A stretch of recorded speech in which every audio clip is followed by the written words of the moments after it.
It was originally the Reformed Protestant Dutch church on Staten Island, and they preached in Dutch until about 1783. And the American Revolution was over, and they decided maybe we should preach in English. This is the Sunday School Annex. It was built in 1898.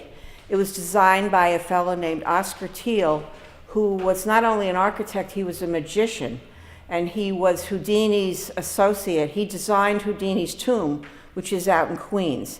So if this place looks like a magic box, that's why. Aaron Burr passed away across the street and just down at the corner of Richmond Terrace. He was living in what was then the St. James Hotel, and that was owned by one of our congregation named Goes and Ryers.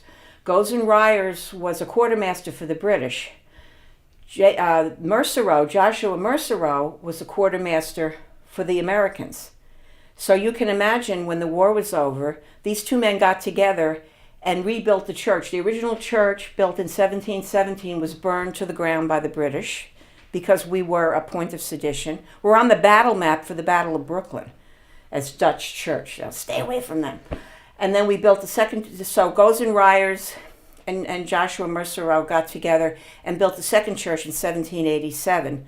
Then one morning they woke up and decided it wasn't grand enough, so in 1844 they built this one. And they got a little land from Daniel Tompkins, who had been vice president, Tompkinsville, and he gave us land so that we could go out through the street. This is the church, built in 1844. The town of Port Richmond grew up around this church. It was Reverend Brownlee that you saw back in the Pastor's Gallery that named it Port Richmond because he wanted to emphasize its maritime past.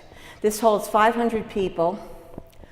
We have a leak in the ceiling, but we went to the community and raised enough money to fix it, so in a couple of years we'll have to redo the whole roof.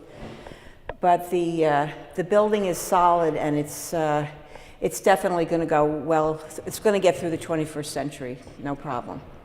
Before Port Richmond was Port Richmond, we were worshiping in 1683 when Tessemacher came. We worshiped in somebody's barn. We're not sure who it was, and we had to cross private property. A guy named Arrowsmith, Edward Arrowsmith. If you look at the old colonial land grants, you will see Port Richmond Avenue. But of course, in those days, who knows what they called it? Then it was Richmond Avenue. Then it became Port Richmond Avenue. The cemetery was here first. It was the burying ground for the Corsons. And what happened is, as the community grew, the roads and the sidewalks encroached on our graveyard. So there's a gentleman named William Gifford, as in Gifford's Lane, who's buried in front of the church, who was a Revolutionary War hero. And we don't even know how many people are out there. So the church was here first, and the town grew up around the church.